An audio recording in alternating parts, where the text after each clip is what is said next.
Kisses, misses, click, click, click, click, click, click, click, click, click. So good to see you again. Hugs, bougie kiss, bougie kiss. I have a special guest today. As you guys can see, I am so happy that she reached out to me and I'm so excited to start this discussion. I have with me Melissa Baisi. Hi, Melissa. Thank you so much for Hello. being here. Thanks This for is so having me. exciting. This is so exciting. This is my first channel collab, officially, I would say, with anyone who is well versed in the law of assumption. So this is really exciting for me. So thank you for being my first guest on my channel. I'm excited. I think it's going to go great. So can you tell us what it is that you specialize in? Just to, introduce yourself, tell the audience a little bit about what it is that you do and, things like that. Sure. So I'm a registered psychologist and an attachment coach. And basically, I work within attachment theory, attachment styles, helping people develop a more secure attachment so that they can have the relationship and basically the life that they are looking for. Because I'm starting to realize that attachment theory doesn't just jive with relationships, it actually expands out into so much more around money and career and friendships and so many different ways that we relate to the world. So that's how I got into law of assumption. Was my clients were wanting to manifest SPs back. And that's how I started to learn about law of assumption and what it all meant. I started reading Neville Goddard, fell totally in love with Neville. And now this is how I practice. This is how I help my patients in my practice and my coaching clients. So yeah. Amazing. So how long have you been in your field and doing what you do? So I've been a psychologist for almost 9 years. It's 8 years now, but and then I've been an attachment coach for a little under a year. Okay, awesome. Yeah. I really think that it's probably going to be a continuous wave of people who are in the psychology field coming to, even if they don't start teaching under it, at least coming into contact with law of assumption.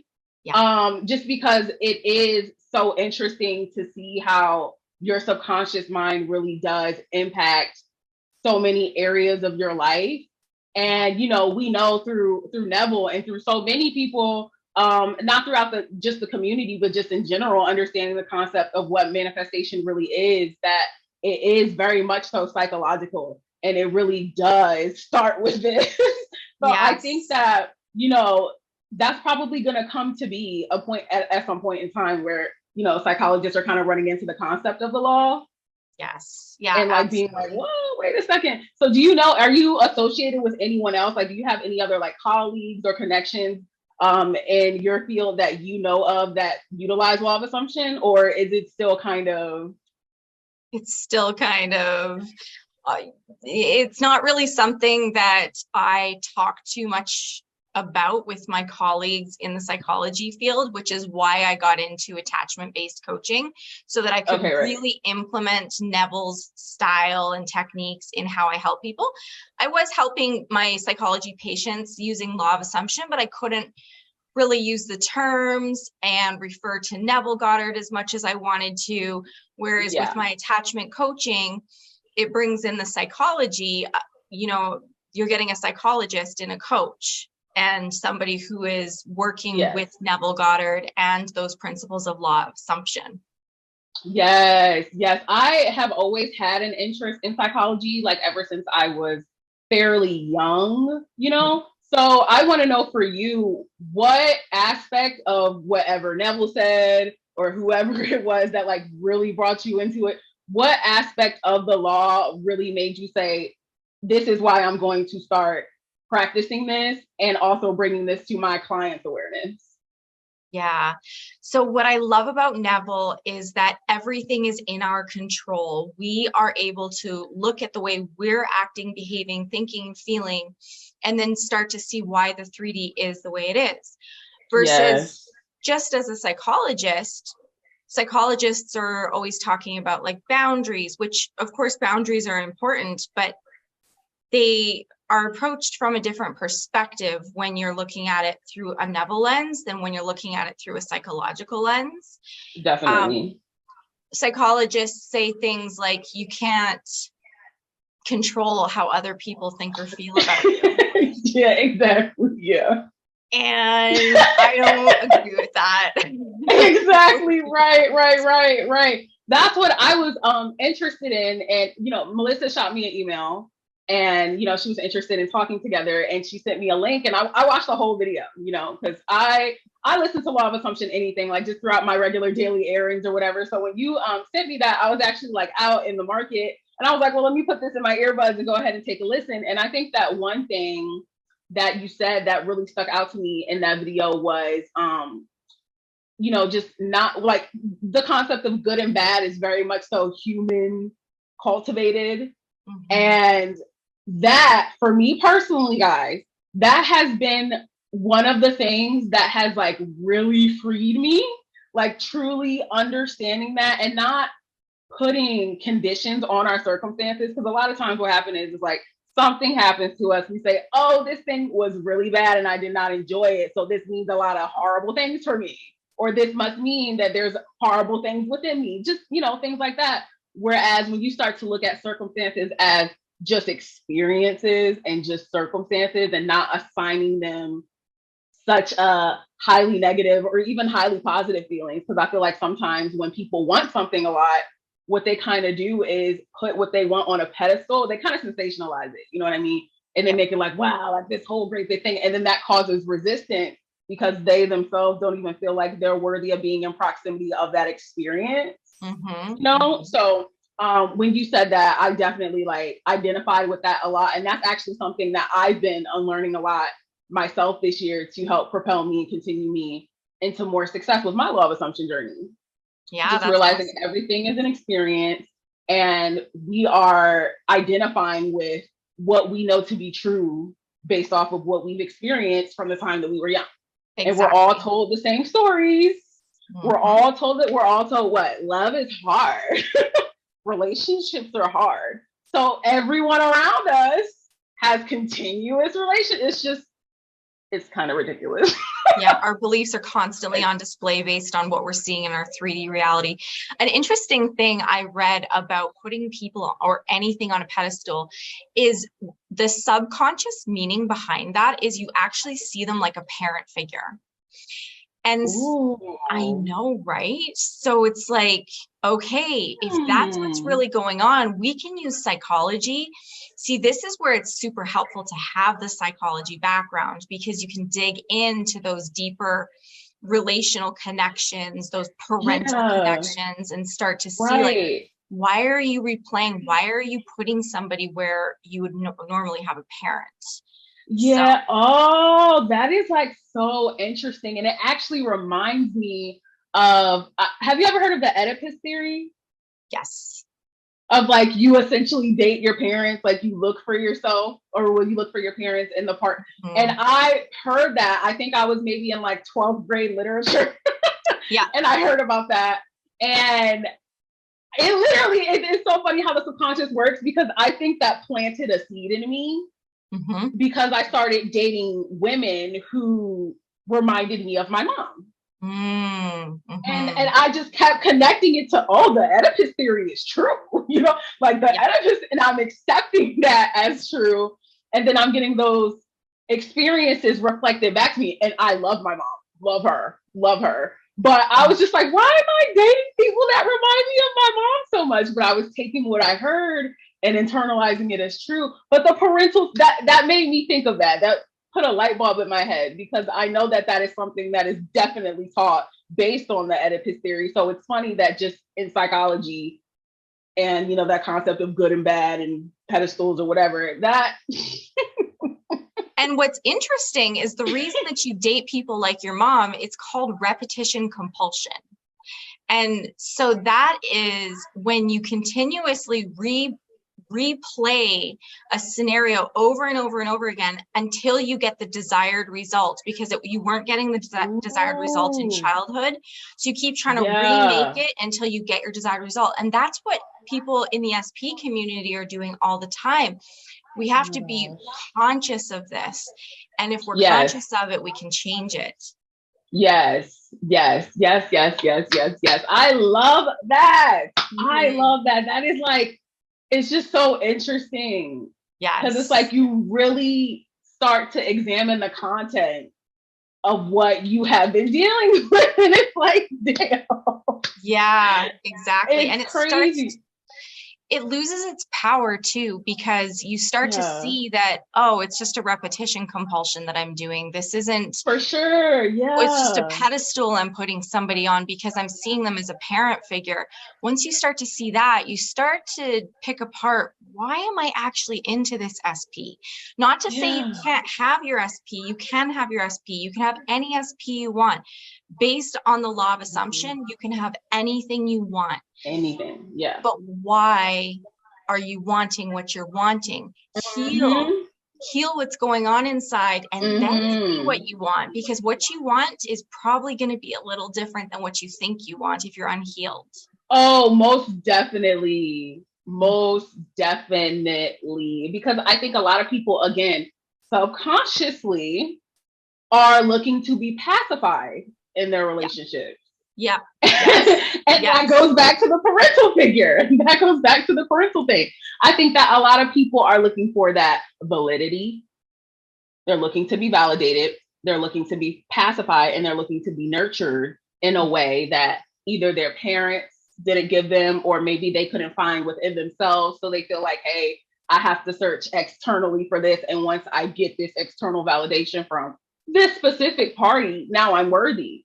And I talk about that in my videos because that creates that endless wheel of needing validation to feel as though I'm doing something right, I'm existing correctly, I'm the right kind of person, and constantly needing that fizzles out. With that little bit of validation that you get from your SP or whoever it is that you care about the most, whatever, that fizzles out. And then when that fizzles out, it's almost like you're giving a dog a treat. You know what I mean? Like, it's gonna want another.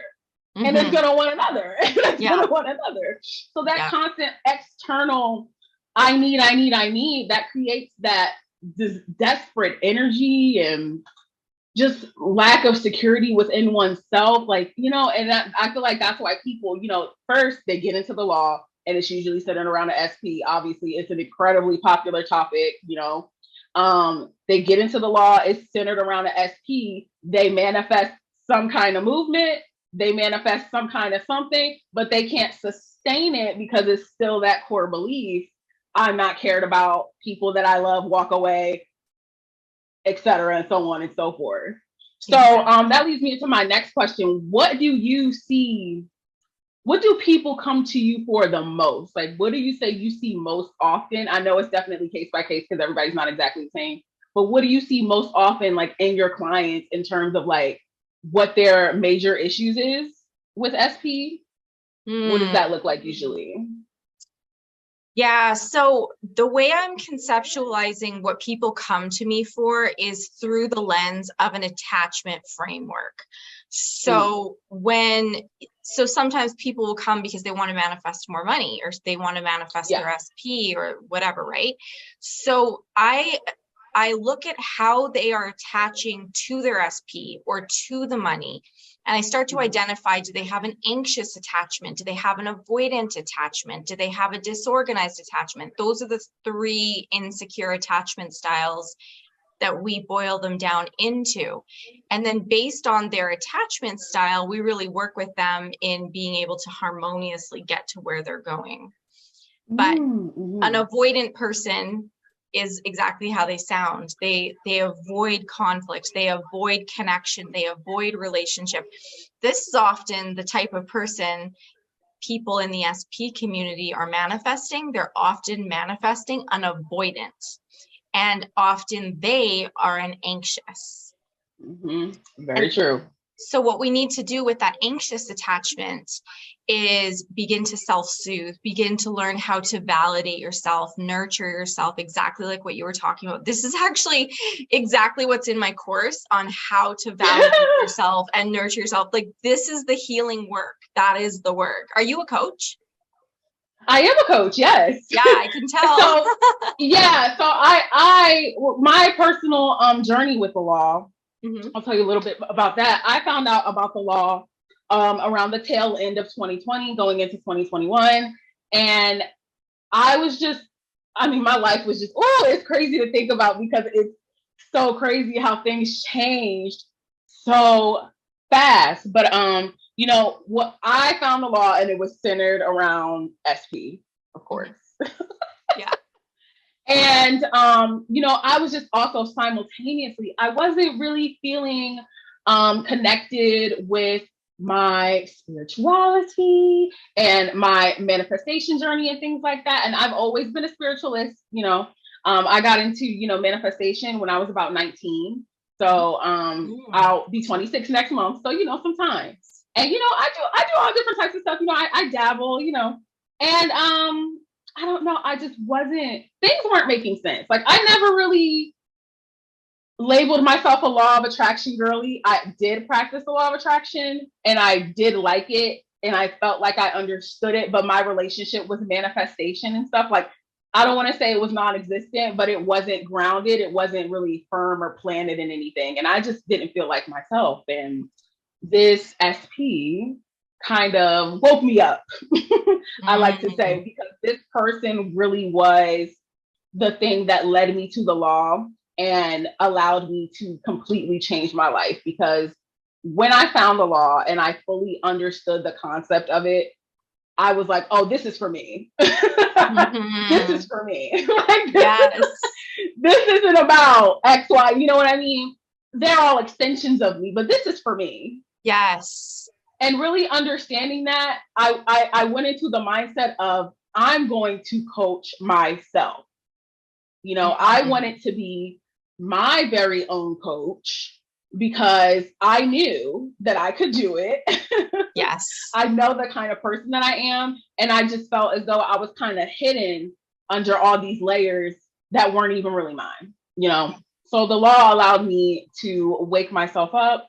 And when I just started seeing how boom, boom, boom, boom, boom, the momentum, when I started feeling confident in myself and I started, you know, utilizing affirmations, even just feeling the inner changes, you know, I was very committed. You know, my SP was a bit of like a prize at the end of the rainbow for me, but I was very committed to showing myself, what does your life look like if you persist in this? Like, what does your life look like if you stick to that? Because I already know what it looks like if I keep doing the same shit, right? If I keep doing the same exact thing. Read that story, saw the movie, don't want to see it again, bored. Yes. So what does my life look like if I keep going with this? And I started thinking to myself, like, oh, well, like imagine what you'll be like a year from now, or imagine what you'll be like 2 and 3 and 4 years from now. Just imagine how different your life will be. And so, you know, my life started changing before my eyes. I have a best friend. She was also into law of assumption, very much so, very heavily. And we were just, it was crazy. And, you know, I wasn't perfect. I wasn't perfect. We're human. We're all human. You know what I mean? But I always came back to what does it look like if I stick to this? What does it look like if I continue holding on to this? And remembering, who am I? Yes. Who am I? Who am I telling myself that I am? Yes. Yes. So amazing. You know, and then, you know, I started to do the YouTube thing. And then I eventually started coaching because I was like, this is too good. Like, you know what I mean? I was like, I have to share this. I have to share this with people. And as a lover of manifestation, it felt right. It felt right. And it felt so good to be liberated. Yes. Be liberated from so many things. Like, you know, I'm at the point in time where now so many people say so many things that I just laugh at. I'm like, oh, because I'm not accepting it as a truth for myself, you know? Yep. Yeah. And that was the same thing as with being a psychologist. Was there were such limitations without the law of assumption. People would come in and have their 3D reality not reflecting something desirable, but then say that they are aligned, say that they are, and that, yeah, you've got to wonder right there, what is really, really going on? And you were talking about layers and layers put on us, those layers of beliefs around ourselves that need to be shed off and identified and looked at, because we have so much, we have ultimate power over our 3D reality, and people need to know this. So true. I And just it's couldn't so like ethically pretend like that wasn't the case anymore. Do you know what I mean? Yes. Yeah. And you know, one thing I always think about is you can never bypass your subconscious. Mm-hmm. Like that's what it comes down to, because it's your source of awareness. It is literally the thing that is keeping you alive and validating you constantly. Yeah. And validating you. That part is so important. Mm-hmm. So important. But I also wanted to ask, when you are dealing with your clients, and you know, of course, I'm going to assume that they aren't privy to this information about the law of assumption, what does it look like for you in your practice when you're trying to ease somebody into understanding the concept of it, and like what that means, what that looks like? You know, do you implement affirmations? Do you reference certain books or anything like definitely. Yeah, I definitely have my clients doing affirmations. It's interesting how I start to warm them up to the idea. What starts to happen is they tell me all about what so-and-so is doing, and the external world is doing this, and the 3D is doing that. They don't use those words. They don't say the external world or the 3D, but that's how I'm conceptualizing what they're telling me. And they're trying to figure out how to deal with so-and-so and all this kind of stuff. That instantly tells me they've got beliefs about themselves that we need to uncover.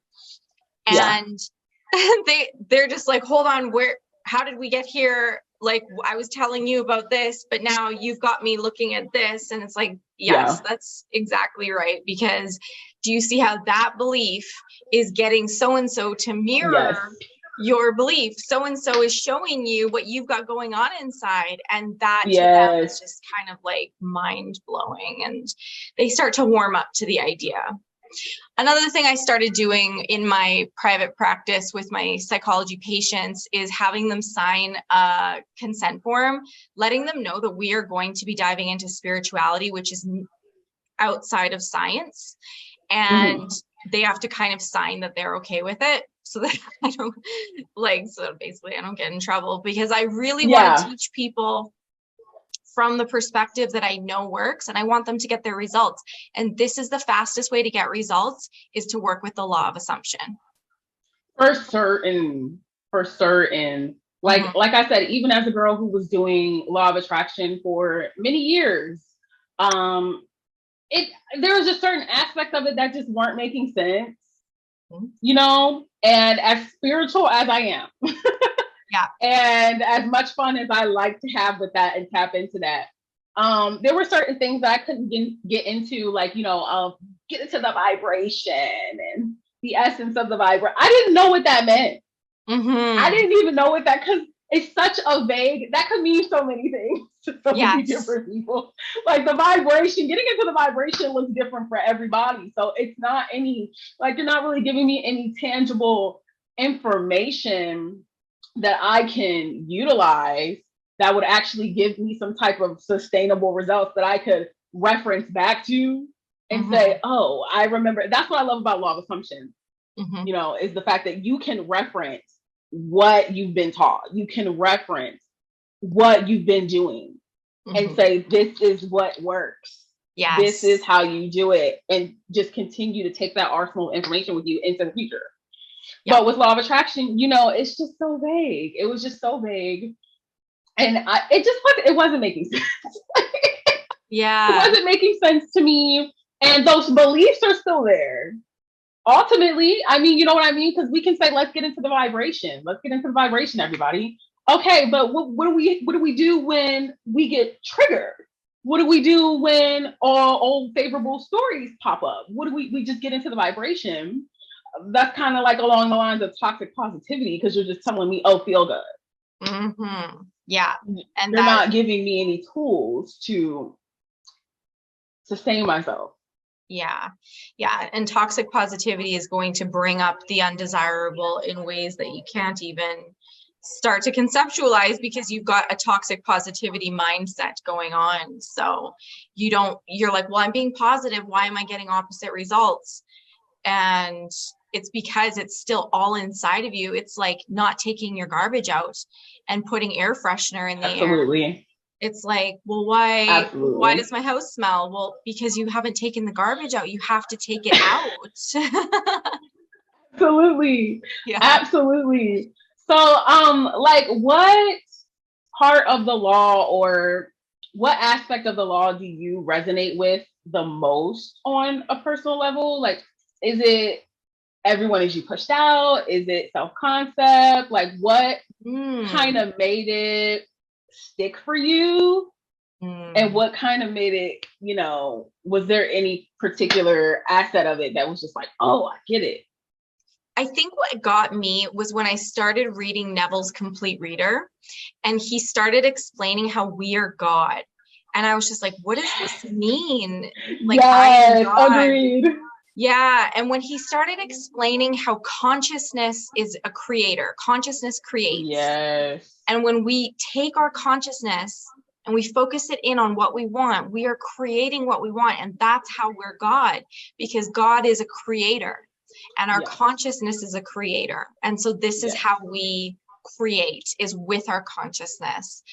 And then from understanding, I am God, nobody else. And that's where I think the law of assumption and law of attraction are most different, is that law of assumption Definitely says true. you are God of your reality. Nobody else can create in your reality. Whereas law of attraction says other people can co-create in your reality. I do not believe that. That's true. I have not paid attention to law of attraction in a very long time. So I didn't even know that was, I'm not shocked, but I didn't even know that was like a thing that they were saying. Yeah. Law of attraction. Cause like, oh gosh, I can't even imagine if I was still operating under that belief, because people don't realize how much power you give away by letting somebody else's perspective spill into yours. You know what I mean? Even I talk about this with my friends all the time. My best friends know that I'm a law of assumption coach. They know that this is my lifestyle and they know that this is how I am. And one of my best friends in particular, love her so much. She's so superstitious. But I've been telling her about the law and she's kind of been able to like digest it more because she's seen how things have changed for me and things have popped up for me. So it's like she gets it, but you know, she is very superstitious. And I tell her all the time, I'm like, you know, a lot of that is just stuff that somebody told somebody, like they assigned it a meaning. Yes. And then someone else accepted it as true. And then that person told someone else. And that person accepted it as true because they were perceiving what these two people said as their personal law. So they said, I didn't even experience it myself, but I'm just going to go ahead and say it's true. Yeah. And then I'm going to tell somebody else. And it's like a long, terrible game of telephone. And now you have a bunch of these shared beliefs with these people surrounding this particular thing. And it's like, it's almost like group thinking, but in like a really non-beneficial way. Yeah, agreed. I used to do tarot cards, and that was, when I was first a psychologist, I was into law of attraction and into tarot, and I would pull, like, I didn't tell my clients I was pulling cards for them, but I would pull cards for them before our sessions so that I would have an idea of where we were going to go. But I started to realize that the tarot deck is only reflecting me. It is, the only thing I can use it for really is to show me where my energy's at if I have a blind spot. But that just kind of made me think of that when you were talking about superstitious people and how it's the meaning that they assign to the superstition. Of course, they're going to get back what they believe their superstition means because they believe it. And they are a creator. They're the God of their reality. So. And I feel like just that example alone kind of spills into like the co-creator thing. Like other people in your reality can co-create. Yeah, if you accept what they say over what you think. Yeah. You know what I mean? Because it's what? Law.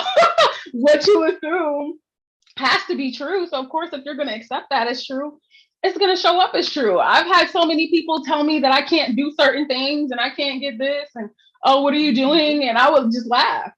And then when it manifests, they're like, oh, what the hell? Oh, how did I, Yeah, it's always so fun to have people tell you can't do something and then have it come through anyways. There's no better feeling. And it's funny that you brought up tarot because, like I said, I used to do tarot too. And I was a lot more into it at the beginning of my law of assumption journey, but I really was just only interested in holding the law above everything else. So a lot of the things that I was into, as I started to reflect back on them as this version of myself that I was now deciding to be, I was like, well, what if I bring the law of assumption into this and I just like let those limiting beliefs go? So I would do tarot and I would pretty much, I guess you can call it like testing myself, like as a beginner, as someone who wants to continue to, do this and sustain myself throughout my life. I was like, okay, well, I'm going to do the tarot and I'm going to take what I like. And then if I see something in the reading that I don't like, I'm just going to change it with my assumptions. Yes. You know what I mean? I was just like, I'm going to filter it. I'm going to put a filter on it and I'm going to change it with my assumptions. I'm going to say, no, it actually says this or whatever. And it was so fun to me. It was so fun to me to just take what resonated and then, decide the rest. Yeah. I was like, oh, this is great. This just means whatever I want it to be. Or I could just simply bypass something I don't like and be like, okay, whatever. Yeah, exactly. It kind of makes tarot obsolete. Like there's not really a point of doing it when I was at the same place too, where I was just like, oh, that's what the cards say. Well, I'm the creator of my reality and it's not going to be that way. So it's done. So it is. Yes. Yeah. I really think, what do you think about the concept of just going neutral? Because I really, really, really love that. And I feel like it has helped me a lot, especially in the beginning phases of my journey, just to go neutral when I came into contact with a circumstance that I did not like personally, instead of trying to fight it off or force myself to feel happy about it, just being indifferent and letting it dissipate. And really helped me sustain myself. So what do you think about like that? Do you think that that's like a healthy mediator for people to utilize? I do. I think it is. And I think that going neutral is definitely something you can do when it's not as high stakes. But when it's a super high stakes manifestation and it's a sticky one that's not coming through very easily, we have to go to those underlying beliefs and assumptions, and we have to kind of do a little bit of work around it. I feel like going neutral could make things take a little longer than they need to take because you haven't addressed the underlying belief around it. But for like 95% of manifestations, I would say going neutral is an amazing way to go. What do you think? Okay, yeah. You know what? I have been in the practice of really trying not to put a Richter scale on my manifestations, like big, little, small, medium. I think that we all just do that quite naturally. Like, even sometimes I catch myself doing that. I'm like, oh, this is a big manifestation. But I was actually having this conversation with my friend the other day, and I love to just I like to bring things down to like a really remedial level. Like I love thinking like that, and I am neurodivergent, so that's just like a thing that I, tend to do. Sometimes we're very literal. So if I look at a circumstance and I really bring it down to just what it is, right? So I was like saying, for example, let's say, for example, I'm manifesting $5, but I want to manifest $500. Now, subconsciously, I'm going to think that it's much easier to manifest $5 because it's a lower amount of money.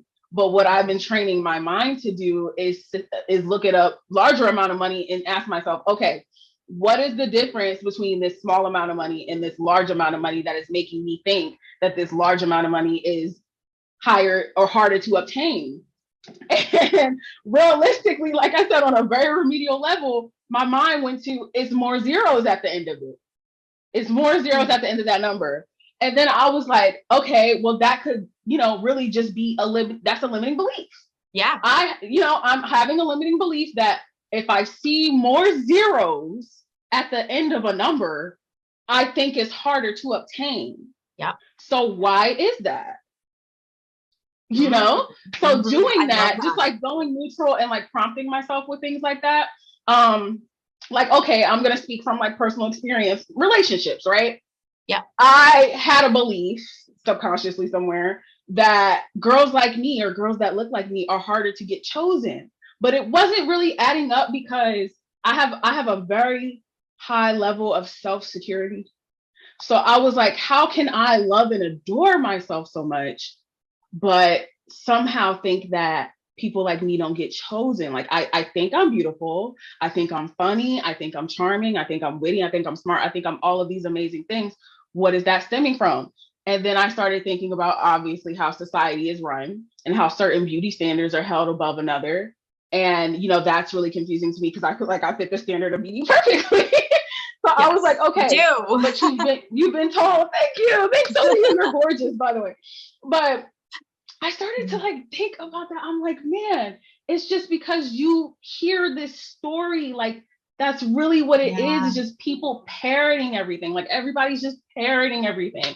And the way that I think that that's just really dumb. You know what I mean? Like, and you know, I'm not very shallow. You know, I wouldn't consider myself to be a shallow, superficial person at all.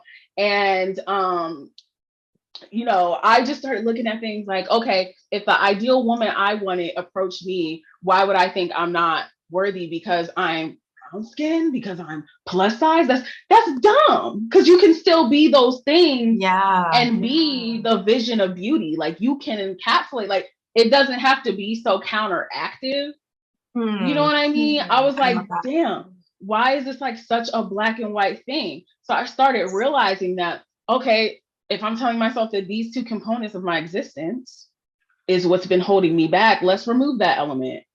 Forget about it. You know? Forget about it. Like, you know, I can't get left alone. So there you go.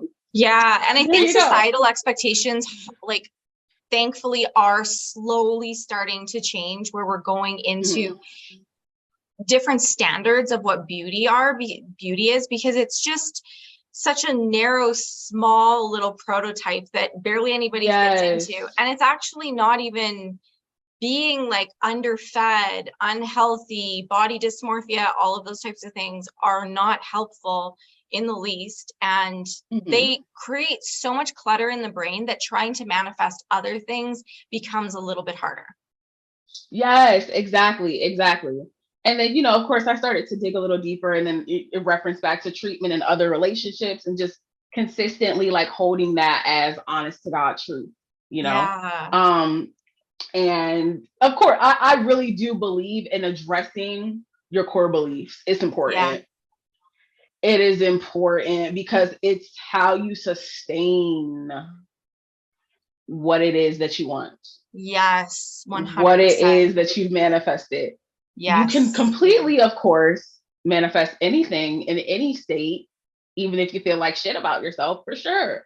But can you sustain that when you continue on in your life? So I do think that that's important. When it comes to core beliefs, what do you tell your clients? Like, how do you work around those core beliefs that they have that may not be benefiting them in the way that, you know, they want to experience life? It's not clear. So that's where we use psychology, and that's where we get into where did this core belief start? When's the first time you remember feeling this way? So we do a little bit of mind body work where we get into the subconscious and we start to remember when we felt this way before. Then we can do inner child work, or what's called parts work, where we work with the different parts of our insides, like not our physical, our physical body too, but we can go in and nurture the inner child and give the inner child what they would have needed at that time to not develop that core belief. And then when you keep going back and giving that to your inner child or your different parts, that core belief starts to dissolve. Yes.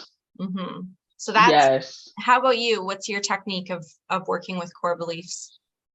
When it comes to core beliefs, I definitely, obviously, I love utilizing affirmations, especially ones centered around self-concept.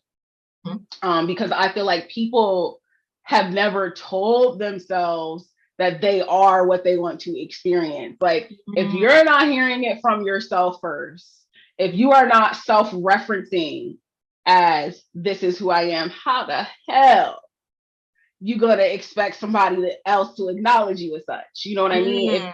If you're continuously identifying with these core beliefs that you're not chosen, it's the world is just an echo, the 3D is just a mirror. We know this. So that's all you're gonna get back, you know? Yes. So I'm very big on the concept. I like to work with people where they are, you know. Yes. When people get coaching with me, it's very much so case by case. It's very much so. So I don't just, book with people and just say, here's some affirmations, get the hell out of my face. No. we talk, because I need to get to the root cause of why you're experiencing what it is that you're experiencing. Yep. And if I can get to the root cause of why you're experiencing this, oh, this is centered around fear. Oh, this is centered around abandonment. I can help you dismantle that just by whatever it is. Affirmations. Some people are different. Some people like ask. Some people can just get into the state. Some people, I create like a whole, plan for them. It's very different. It's very case by case. But I would say with me personally, at this point in time in my journey, it's very easy for me to just accept what I want as truth. It's very easy for me to just, so I can kind of just slip into the state. I guess it would be kind of referential of what you're talking about, maybe not on as deep of a level, but I can kind of go in and, let's say I am recalling a negative circumstance that didn't feel good. I can be present with myself in that moment and just say, you're an observer of this memory. You're an observer of this thought. It does not belong to you, and it does not mean anything. I love that. I like to think of things that I don't like as almost like it has no matter. Like, I think of it as like just little nasty pieces of dirt in my hand that just amount to nothing. Because when I look at it, I get nothing from it. It doesn't nourish me. It doesn't benefit me. So things like that have just allowed me to really sustain myself. And I also do what you said, going back to my inner child. I go back to my inner child all the time. I always do. You know what I mean? Just because, and I always tell myself, it's not for a result. It's not for the manifestation. Those parts are guaranteed. I don't have to do things to get the manifestation. That's literally how this works. That's literally how this happens. So I'm not trying to do this so that I can get a result. That's going to happen anyway. So once I understood that, and I said, okay, that part is easy. I don't got to worry about that. It's literally just this. It's a mirror. It's a mirror. I love it. I started to say, okay, what can I do that are just things that make me feel good because I deserve to feel good? Yeah. What can I do to pour into myself that make me feel full, make me feel grounded, make me feel validated in myself just because I'm worthy of that? Just because I'm worthy of that.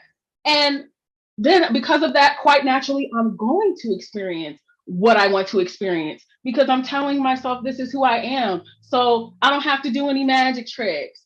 I don't have to spin around in a circle and say my affirmations 500 times. If I want to affirm, I'm going to affirm. Yes. If I want to listen to a subliminal affirmation tape, meditate, I'm going to do those things just because I feel like it. Yes. And not because I have to in order to get my manifestation. Yeah. I love that certainty because that certainty is what brings it. So yes. Awesome. Yes. Yes.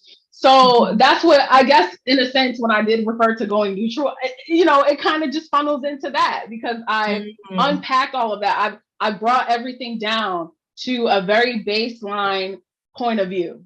And I just started to look at it as left or right. Yes. Left or right. Which lane? So that's what that's helped me, navigate. I really like that. It's like, are you manifesting it or are you not manifesting it? Like, which way are you going? Because it's only two options. Yeah. It's either literally like you have it or you don't. And I like to use I like to use an analogy with my clients where I talk about, imagine you're on the interstate. Imagine you are going down the freeway and you're headed to the beach. And on the left lane, it's just congested traffic. It's bumper to bumper traffic. Everyone's going haywire. Everybody's mad and the line's going nowhere and everyone's clogging it up. On the right side, it's free. Everybody's just going. They're passing the traffic, going head on to the beach, straight to the beach. No problem, no issues, sun shining, windows down. The left is majority of society. Like, I literally know exactly what my life looks like if I decide to just fall in line with that thinking. If I decide to live by 3D law, I continuously have proof and points of reference when it comes to other people of how this looks if I keep living my life like that. When am I going to get bored of that? Yes. Because for me personally, it became very boring. It became very boring. And at some point, I was just so tired of giving my power away. You know what I mean? I was just, what does it look like if I change the channel and I put on a movie that I actually enjoy? You know? I love so I always use that. I always use that analogy with my clients because I'm like, you know what it looks like if you keep doing the same thing. You know exactly what that looks like. If you want to experience something else, do something. You move, I move, just like that. It's like a big game of Simon Says. Yes. So if you go to the right, your literal 3D, an entire outer world, will do what you do. Move how you move. It will do what you want. So I utilize that and I tell people, don't emphasize the manifestation so much because you're essentially just manifesting yourself. You're just manifesting different versions of yourself. Like, totally. And that's the most important part for people to really recognize and understand. You probably have a clientele that already kind of gets that. Whereas when I take in psychology patients, they have no clue about that. So it's definitely a baseline that we're starting with, which is why I'm moving into that attachment coaching, because I want to work with people who have some experience with Neville. Yes, absolutely. Absolutely. I can imagine that in psychology, that is just like it's such a thing. Like it's probably like really hard for them to swallow. Yeah. To like really, yeah. Well, me in the beginning, I know when I first heard Neville say, "I am God," I was like, whoa. Yeah. Whoa. I was like, wait a second. Yeah. And now it's like literally all I say. Yeah, exactly. Yeah. When I first read that, I was like, where is he getting this from? This is a little weird. But then I started really reading into it and getting his logic, and I started to follow what he was saying. I was like, yes. Yes. And it makes so much sense. It really makes so much sense. And, when I am also talking to clients, I like to get them to a point where they're very calm and we can just reflect back on the old story, because when it comes to these feelings that they have of uncertainty and they're just not sure it's going to work, I say, okay, well, let's take a look back on your negative circumstances, what you didn't like, what you didn't want to experience, and let's reference what you were doing. And let's reference if you were trying. Because a lot of times it just seems so easy, right? And I tell them that, I'm like, because you were just continuously being a vessel of validation for what you didn't want. You weren't trying to do anything. You weren't wondering if it was working or not. You weren't questioning it at all. You were not questioning it at all. So your 3D was just an endless vessel of just receiving what you wanted. I mean, well, what you were telling yourself you were experiencing or who you were. And it was just reflecting that back to you. And I say, at any point in time, did you experience any uncertainty in those moments? Did you ever, when you were, oh man, this sucks, and I just don't get what I want, I don't have money, were you fighting it? Were you wondering, am I manifesting right? Am I doing it correctly? Yeah. And because you literally had no resistance towards that experience, it just said, shoot. Yes. Yeah. Yeah. We're always manifesting. No matter what, we're always manifesting. It's amazing to realize. It's amazing to realize. I love when I'm able to get people to a level where they can look at their old circumstances as a point of reference. Yeah. To actually validate them and say, oh, I'm doing it more than right. Yeah. Because at that point in time, I wasn't trying in any way. Yeah. So good. Amazing.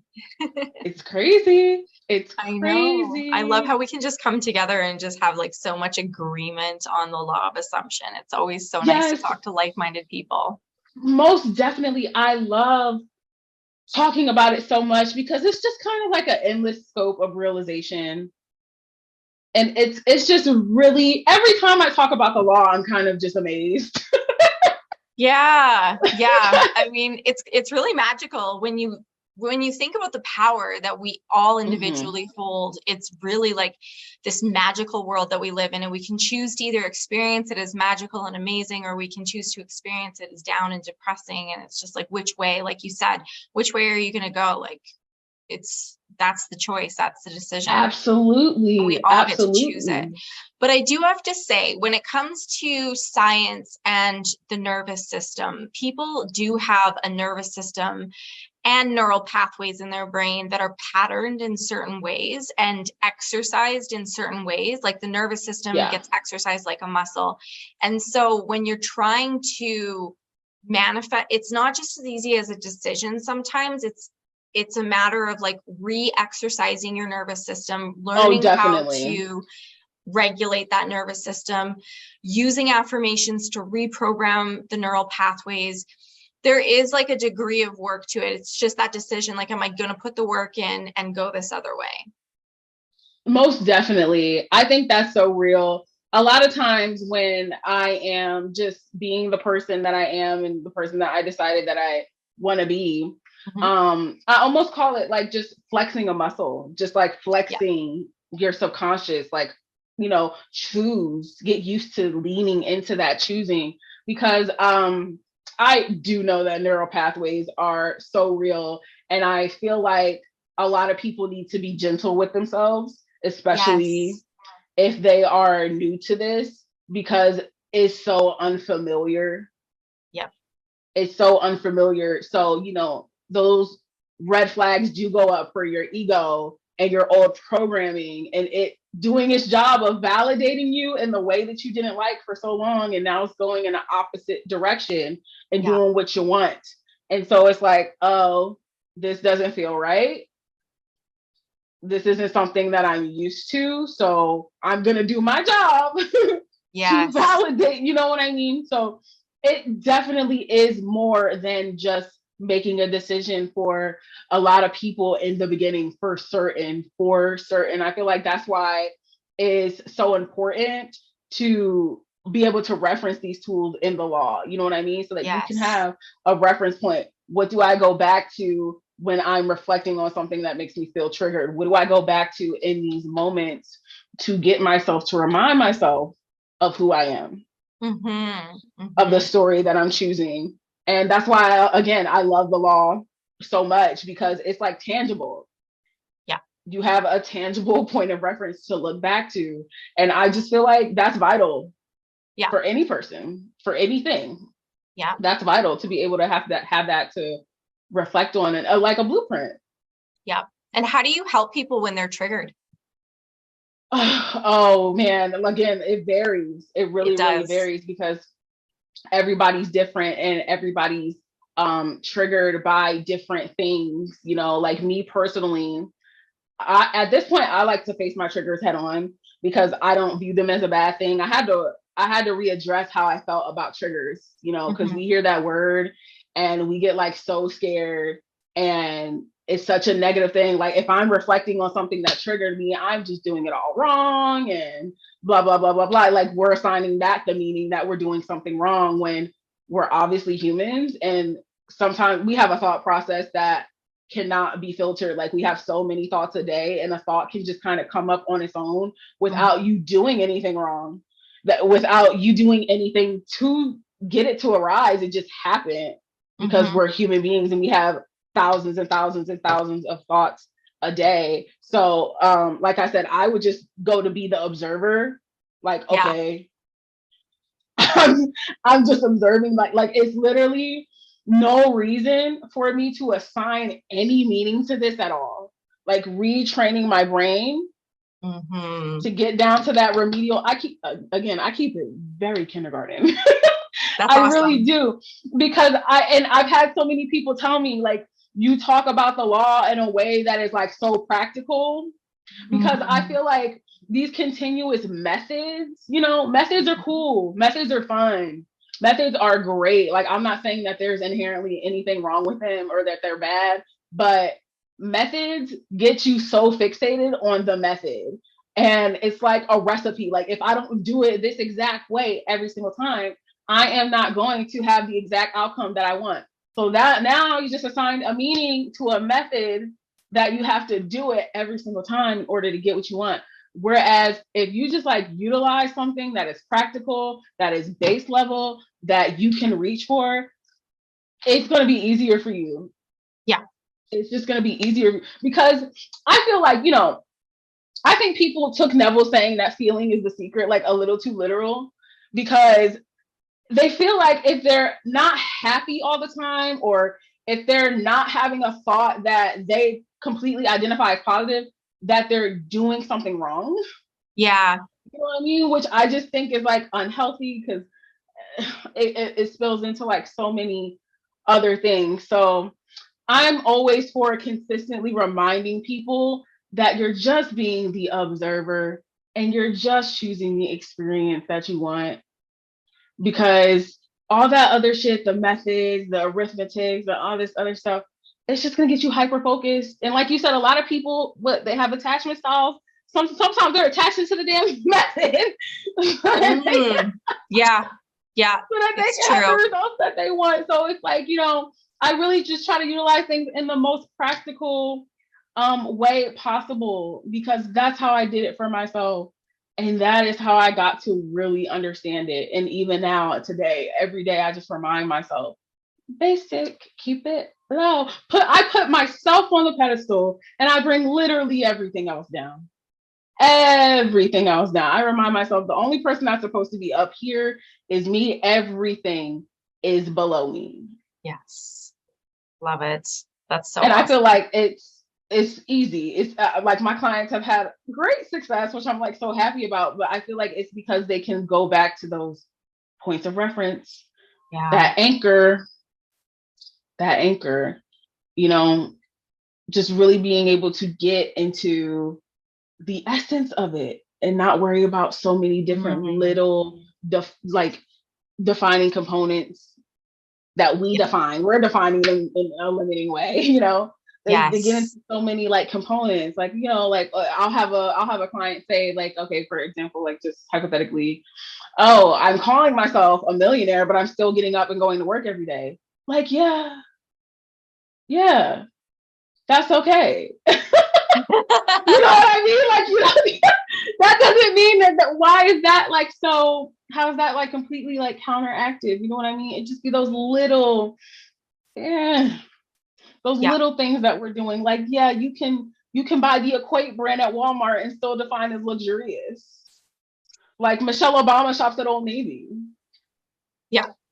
Like,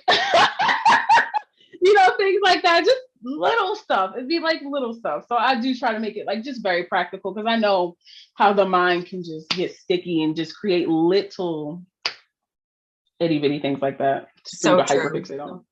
Yeah, I agree. And it's not really our own fault. Again, it's not our own fault. It's programming. It's just programming. You just have to undo that programming in whatever way works for us. Like you said. Yeah. Absolutely. Absolutely. So I did want to ask you one final question Sure. before we wrap this up. So how has the law worked for you? Like, how have you seen the law show up in your life and just unravel? Yeah. So, I mean, it is constantly working for me in my life. I'm Yeah. always seeing reflections of it, and I see reflections of it even before I knew it was the law, but I remember the actions that I took to get the results. So, I Yeah. mean, for me, it has manifested unexpected money, unexpected relationships, relationship Mhm. healing within my family, healing within myself. I mean, the law is constantly at work in my life. It's something that I refer back to on a daily basis. And Yeah. like I've got the Neville complete reader on my nightside table. It's just always there because I just always want to be reminded of the reality of nothing's actually real. Yeah. I say that. I say that a lot. Yeah, that yeah, that's kind of like my favorite way to like quickly invalidate something, you know. yeah. I I just mean, feel like it's it not has just real. constantly been at work in my reality. It's crazy. Yeah. Yeah, where to start? How about you? What's your biggest manifestation? I know you don't like to scale it, but Oh my. Oh goodness, so I know, much. isn't it Well, hard? yeah, it's definitely it's so hard. I mean, Yeah. I could say my home, you know, Mm. I could say my current relationship Hmm. because there was a third party at the beginning of that. Ah. So, but I was like, whatever. And I laugh all the time. I just have to laugh when I think about the law because it's just so funny to me. Mm. It just tickles me. I know, it's so amazing. There's just like so many amazing examples. It definitely is. Man, I mean, hell, so much.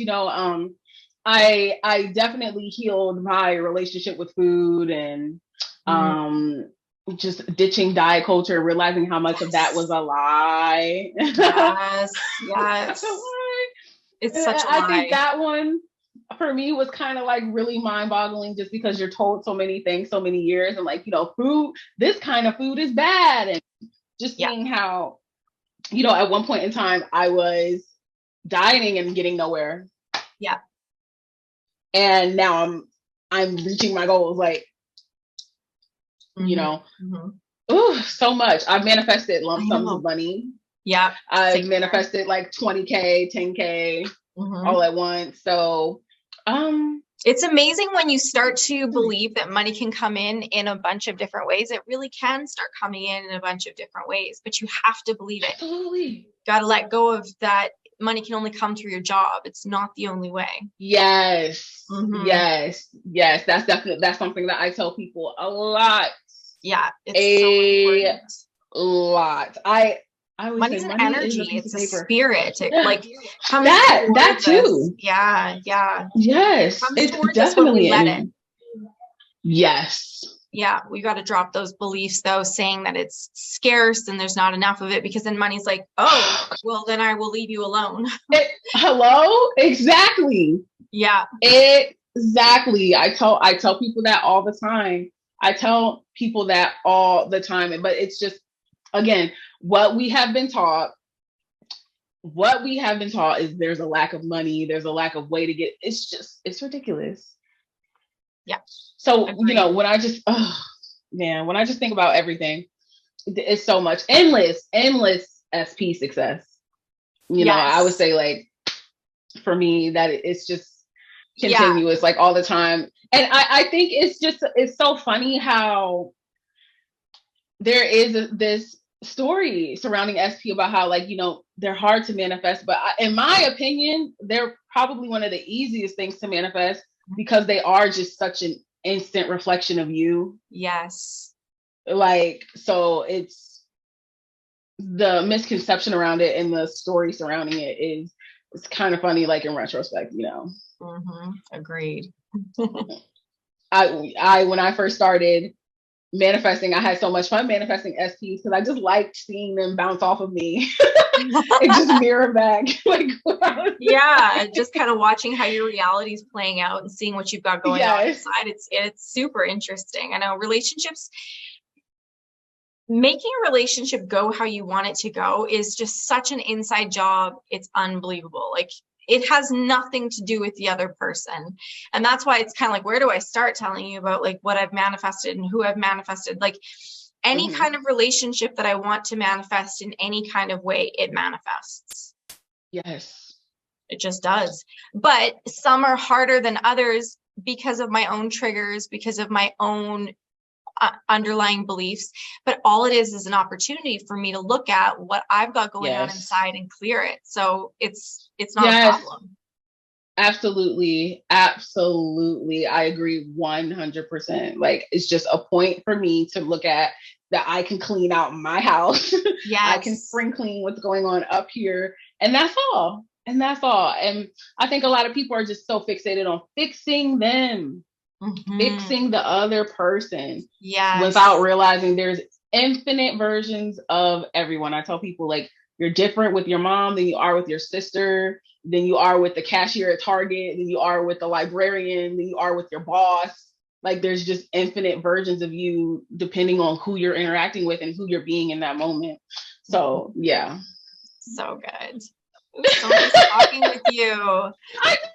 This was such a good conversation, and it really did live up to my expectations because I was very much so looking forward to this. I was. Oh, I know. So was I. This has been amazing. I love being able to just bounce ideas off somebody who's so like-minded. It just feels good. Yes, for sure. It definitely feels good, and it's definitely like a zhuzhing, and it just like gets you going and just reminds you that you're the operant power. I think that it's important for everybody to have just maybe somebody to get it, like, you know. Yeah. But I think us law of assumption girlies, like, we're up top. We're up top. I think so. Yeah.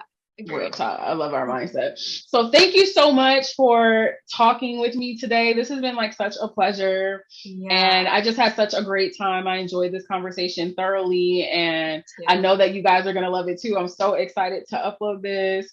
So you guys, are you, any points of reference for you? Like, if somebody was interested in working with you, like, do you do, e-phone calls or anything like that? Yeah. So I have a course that I'm running called the Attachment Recovery Program, and it helps people heal their attachment style to whatever it is that they're trying to manifest. So it's healing your attachment style with a Neville Goddard manifesting perspective built into it. So it's got that psychology, and then it's got that manifesting, and it goes together. People are getting amazing results. People are manifesting their things coming out of this course. They're doing great. So you can find me at attachmentrecovery.com, and you can set up a free call with me, and we can see if you are a fit for the program. I'm also on YouTube, Melissa Baisi, and Instagram, Attachment Recovery. But I would recommend going to attachmentrecovery.com. Okay, awesome. I'm going to link that all down below for everybody to check out. And I'll talk to you guys later. Love you. Bye. Bye.